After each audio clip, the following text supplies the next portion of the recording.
Thank you so much for being on your show, sir. I'm happy to be with you. We have a lot of economic questions for you, so I wanted to jump right in.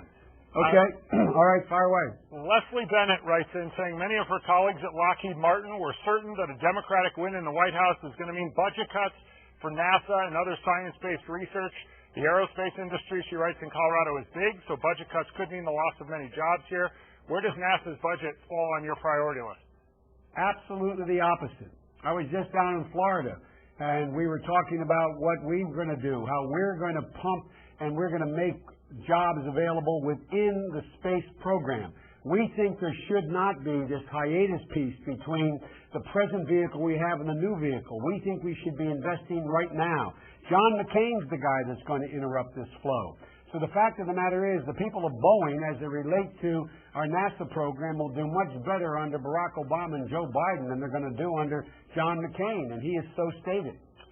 Senator, you heard Governor Palin was in Colorado, as you were this week, and she was talking about their description of your economic plans and Senator Obama's as a redistribution of wealth. And Sandra Rapley writes in saying, do you think it's right for America to take from those who have worked hard and sacrificed and then use that tax money to reward those who have not shown that initiative? Is that a proper characterization of your economic plan? No, it's a bizarre characterization and of showing of the desperation of this campaign. Look, we're talking about tax fairness.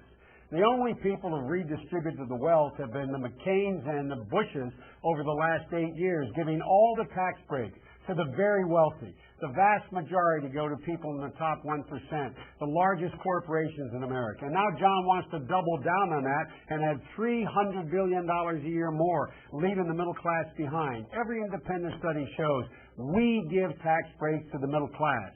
Because when the middle class grows, the wealthy do fine and the poor do better. It's about time we stop their redistribution of wealth by focusing everything on the wealthy and corporate America and give some tax breaks to the middle class.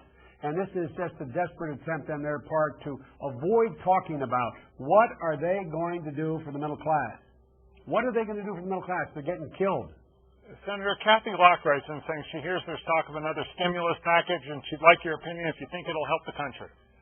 It's needed, Kathy. You need a new stimulus package because the middle class, again, is being left behind. Not only is Barack Obama and Joe Biden been talking about that now for the last month, you have the chairman of the Federal Reserve on Capitol Hill saying we need a stimulus package. It's no longer a partisan issue, but the only guy who's the odd man out is John McCain and Sarah Palin. Their chief economic advisor said yesterday what they've been saying all along. Let's wait and see. How much more does John have to see to realize the middle class is in real trouble, and the only way to stimulate this economy, the only way to get it moving, the only way to do it is to give the middle class a shot and small businesses a tax break and some access to capital. I wanted to shift you sort of foreign policy, and Austin writes in from Broomfield saying, why do you think that Senator McCain's turning a blind eye to the fact the majority of Americans don't support the war in Iraq? Because John McCain is totally out of touch.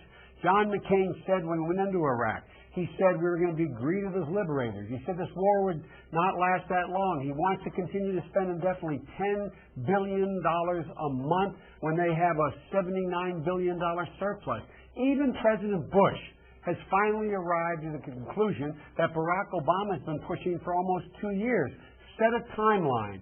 Shift responsibility to Iraqis. Draw down American forces. That's exactly what George Bush and Prime Minister Maliki in Iraq are negotiating now. Get all troops out of the cities by mid-2009. Get all American troops out by December 31st, 2011. That's George W. Bush. The only guy that doesn't get it is John McCain. So much of the conversation surrounding the Middle East is tied in with our energy discussion here, and obviously in Colorado, as you saw the last couple of days, it's a big issue. And Bruce K. writes in wanting to know, do you think that the focus on alternative energy should be shifted by ending tax benefits for its production? He's talking about ethanol, grain, that kind of stuff. No, I think actually that you have to shift tax benefits to wind and solar. You have to shift them to biofuel. We have to invest in these alternatives. Clean coal, sequestration of carbon after the process of the clean coal process. Look, We only have, in all the world, 3% of the oil reserves, maybe as much as 4%. We consume 25% of the oil. We need to drill more, but it's not going to drill our way out. We need a major investment and commitment. That's why by 2025, we want 25% of all our energy being renewable energy. That's why we want to shift the focus. And you have to invest. You have to invest to get ourselves in a position to free ourselves from those oligarchs of oil. Senator, when Governor Palin spoke with us earlier this week, we asked her a question as it related to a ballot initiative here in Colorado that relates to a small sales tax increase to remove a wait list for families who have children and adults with developmental disabilities. David Micklin writes in from Louisville. He has a 13-year-old daughter with physical and mental disabilities. He wants to know how an Obama-Biden administration helps America with disabilities more than a McCain-Palin administration would. Well, what we do federally is we invest in two things. One, we invest in alternatives and jobs for people who have disabilities that are able to function. And in addition to that, we invest in the educational system of children who with disabilities are mainstream so that they're able to provide for themselves as time goes on. But we also invest significant amounts of money in research at NIH, the National Institute of Health.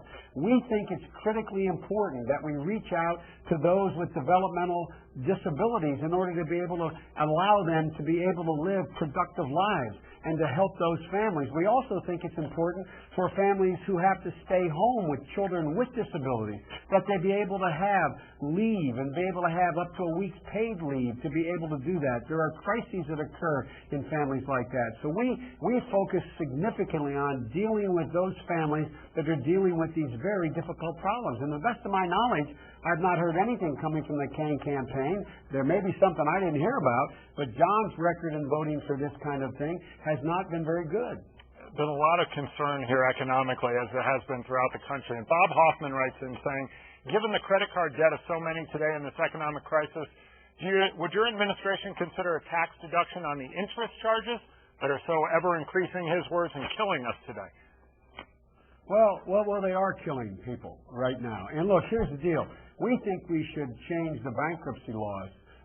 We think we should be in a position where when in fact companies go out and they declare bankruptcy in order to be able to reorganize and blow away people's pension, that those CEOs should be in that same mess, that in fact if they're going to do that, they got to lose their pensions, they got to lose their investments, they got to lose their stock.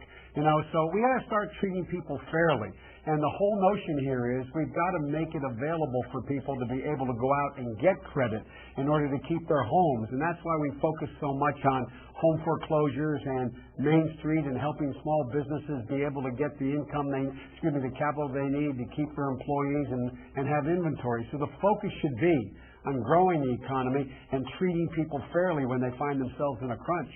Senator, I have time for one last question. Mark Merritt from Aurora wants to know if Colorado is considered to be a battleground state, how's the Democratic Party reaching out to voters, especially those registered independents?